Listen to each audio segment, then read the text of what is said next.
जब WPL शुरू होने वाला था ना, तो सिवाय प्लेयर्स के एक और बहुत इंपॉर्टेंट एलिमेंट था फोकस करने के लिए, स्पेशली फ्रेंचाइजीज के पास, कि प्लेयर्स को हैंडल करने के लिए सपोर्ट स्टाफ कैसा रहेगा। क्या वही सपोर्ट स्टाफ रहेगा जो मेंस टीम को हैंडल कर सकता है, या नया सपोर्ट स्टाफ रहेगा? कितने मेल कितने फीमेल कोचेज या सपोर्ट स्टाफ रहेगा? कितने इंडियन कितने फॉरेन रिक्रूट्स रहेंगे in terms of coaching staff? ये सब कुछ बैलेंस करना बहुत जरूरी था। तो जिनके पास अनुभव है, जो कि एग्जिस्टिंग फ्रेंचाइजीज हैं मेंस टीम्स के, उनको तो बिल्कुल पता था। जो नहीं है उनके लिए भी चैलेंज था। तो कैसा रहा अभी तक, यह देखें कि टूर्नामेंट के अंदर ये जो mix and match of the coaching staff है, इन्होंने कितना इंपॉर्टेंट रोल अदा किया, या इनका इंपॉर्टेंट रोल है भी या नहीं।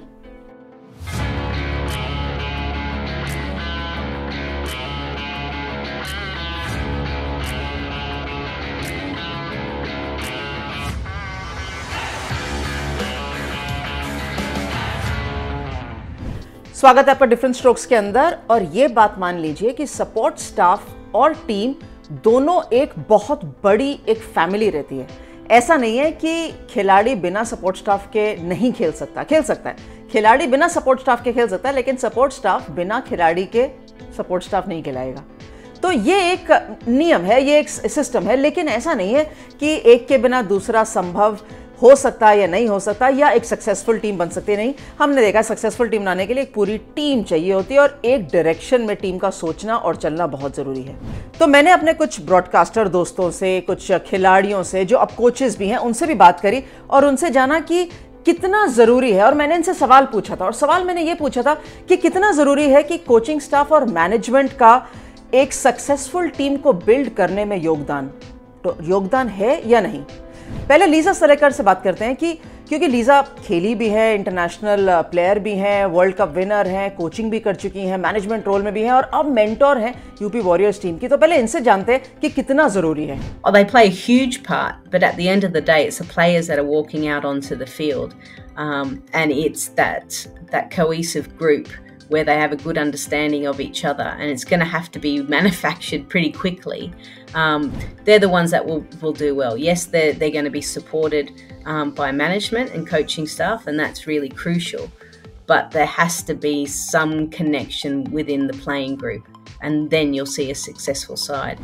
Absolutely right, absolutely. देखा लीसा कहती है बहुत ज़रूरी है, और रहता भी है। देखिए, खास तौर पे हम इनका व्यू इसलिए इम्पोर्टेंट मानते हैं क्योंकि इनके पास जो अनुभव है वो कम से कम अभी भारतीय टीम के पास या भारतीय टीम के खिलाड़ियों के पास अनुभव नहीं है, चाहे वो कोचिंग का हो या प्लेयर्स का हो। हम वर्ल्ड कप नहीं ना जीते अभी तक, तो इनके व्यूज़ बहुत इंपॉर्टेंट है। सिमिलरली हेमलता काला, जो कि असिस्टेंट कोच हैं दिल्ली कैपिटल्स के साथ भी हैं, इनसे भी हम बात कर चुके हैं पहले कि कितना ज़रूरी है और कितना इंपॉर्टेंट इन्होंने एक पिक भी किया था दिल्ली कैपिटल्स में। तो अब ये फॉरेन कोच के साथ काम कर रही हैं, और दिल्ली कैपिटल्स ऑफ कोर्स अभी तक टूर्नामेंट में अच्छा करता हुआ है, एक सक्सेसफुल फ्रेंचाइज है। तो इनसे जानते हैं कि ये कितना ज़रूरी है। ऑफ कोर्स मैनेजमेंट का रोल या एक टीम बिल्ड को सक्सेसफुल बनाने के अंदर इनका क्या रोल है, या फॉरेन कोचेस का क्या रोल है।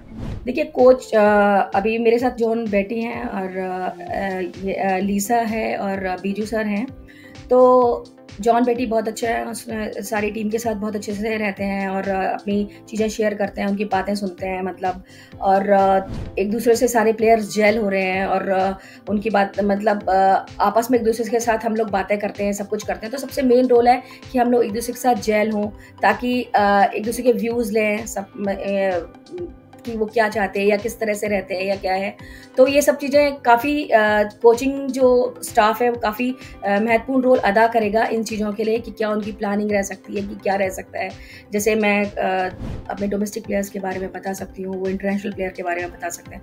तो मुझे लगता है ये काफ़ी एक्साइटिंग होगा आगे, ये चीज़ें कोचिंग स्टाफ का काम करना। May be it's a tough job, but अच्छा लगेगा ये सारी चीज़ें। देखिए, ये तो हमेशा एक चीज़ रहेगी कि जब भी कोई नया सिस्टम शुरू होता है तो कहीं ना कहीं आप डोमेस्टिक टैलेंट को भी लाते हैं। जैसे ऑफकोर्स हेमलता काला ने खुद बताया कि वो इस टीम के साथ हैं, ये सीख भी रही हैं, और कुछ फॉरेन रिक्रूट्स भी आते हैं, क्योंकि कई चीज़ें अगर आपको बाहर से अनुभव मिलता है ना, तो वो लाके if it works towards building a successful franchise और अ टीम, तो ऐसे में कोई ख़राब बात नहीं है।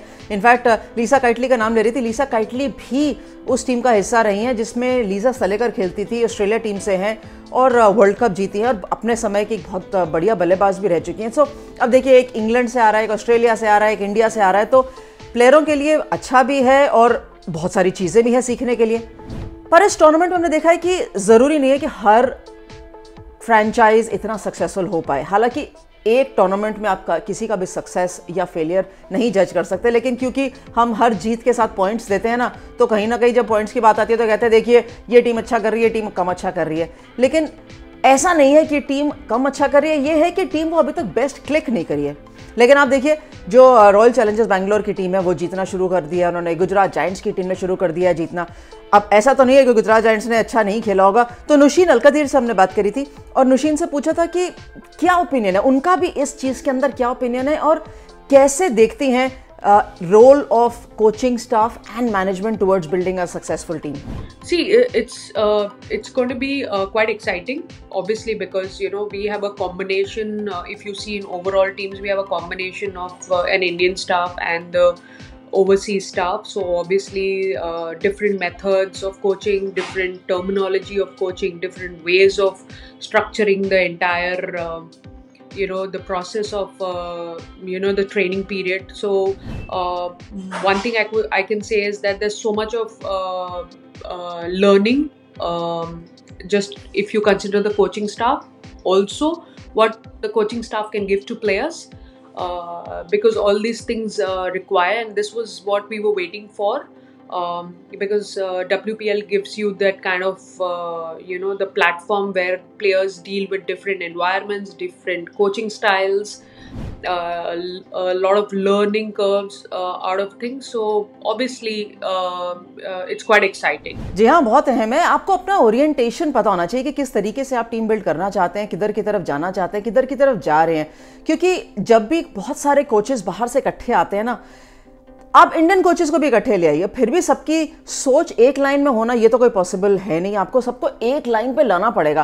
खिलाड़ी होते हैं वो मुट्ठी की तरह होते हैं, 5 अलग अलग हैं, 5 अलग अलग साइज के हैं, लेकिन जब ये मुट्ठी बन जाती है तो फिस्ट बन जाती है, फिस्ट पावरफुल हो जाती है। ये सब चीज़ें हमें पता है, हम जानते भी हैं। लेकिन हम जब इकट्ठे टीम एनवायरनमेंट के अंदर आते हैं ना, तो ये 5 नहीं होते, 25 होते हैं। ये 25 को इकट्ठे करके एक डायरेक्शन में डालना आसान काम नहीं है। इसलिए कहीं ना कहीं जो एक फ्रेंचाइज का व्यू है या एक लीडर का व्यू है, ये बहुत मैटर करता है। वनीता वीआर से बात करी क्योंकि ये भी एक यंग खिलाड़ी हैं, कर्नाटका टीम से खेली हैं, इंडियन टीम से खेली हैं और अब कोचिंग सपोर्ट स्टाफ के साथ आके जुड़ी हैं, रोल के अंदर आई हैं। तो अगेन ये एक यंग टैलेंट है जो टीम के साथ जुड़ा है और इनको जो फ्रेंचाइज का बिलीफ है या जो प्रोसेस है उसके अंदर आना भी बहुत जरूरी है। तो चलिए इनसे जानते हैं कि इनका क्या व्यू है या फ्रेंचाइज का क्या व्यू है।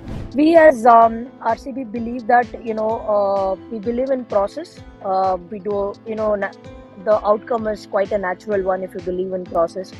So we believe that process is something which will take us forward. We have a system in place. RCB and the management has a system and the coaching unit has a system in place. So we would like to go by that, keeping all this in mind, how the tournament is going to progress. See, we are not really worried about the outcome, nor are we extremely overconfident about the kind of team that we've picked. End of the day, it's the process that matters. So we will stick to the process of, doing those small little things right at the small little things and doing it rightly and consistently. So that's going to be the main agenda and the motto going forward in the tournament. See, RCB is also very keen on actually nurturing the talent. Individually, we have, we cater to people or we cater to cricketers, and it has also been it has been one of the franchises which has always given importance in nurturing the talent and also looking after the players in a very prolific way. So, we as in management have a very clear plan in place for our players, and that's how we're going to stick to it going forward as well. जी बिल्कुल बिल्कुल। Learning, guidance, support, process, ये सारे शब्द जो निकल कर आते हैं ना, इन सब का एक इकट्ठा मिक्स है towards building a successful team. और मैं जानती हूँ कि सपोर्ट स्टाफ का रोल बहुत रहता है। कई दफ़ा हम उसको मिस्टेक कर लेते हैं कि जब तक सपोर्ट स्टाफ नहीं बताएगा हम ऐसा नहीं चलेंगे या हम वैसा नहीं चलेंगे। ऐसा नहीं है। जब तक आप सक्सेसफुल फ्रेंचाइज के साथ हैं, या मैं समझती हूँ जब आप एक प्रोफेशनल बन जाते हैं ना, तो कहीं ना कहीं आपको अपनी गेम जानना बहुत ज़रूरी है। और जब आप अपनी गेम जानते हैं और आपको एक फॉरेन इन्फ्लुएंस या एक इंडियन इन्फ्लुएंस मिलता है उसके ऊपर और अच्छे तरीके से चलने के लिए, तो आपकी गेम बतौर खिलाड़ी एक अच्छी और ज़्यादा गेम निखर कर आती है। एंड आई एम श्योर कहीं ना कहीं सपोर्ट स्टाफ भी सीखता रहता है, क्योंकि जब आपके सिर पे प्लेयर की हैट होती है ना, तो एक अलग सोच होती है। जैसे ही आपके सिर पे कोच या मेंटोर या किसी सपोर्ट स्टाफ की हैट आ जाती है ना, तो आप अलग ढंग से सोचने लग जाते हैं। ये नॉर्मल है, ऐसी कोई नई बात नहीं है। आपको क्या लगता है कि कितना फ़र्क पड़ता है कोचेस का या नहीं पड़ता है कोचेस का? और आपको क्या लगता है कि बहुत सारे इंडियन कोचेस रहने चाहिए या मिक्स रहना चाहिए फॉरेन एंड इंडियन कोचेस का, या let the best person be around for a team? आप अपनी सोच, अपने व्यूज जरूर बताइएगा यहीं पे डिफरेंट स्ट्रोक्स पे। Do subscribe, like, comment, share, and thanks for watching different strokes. See you.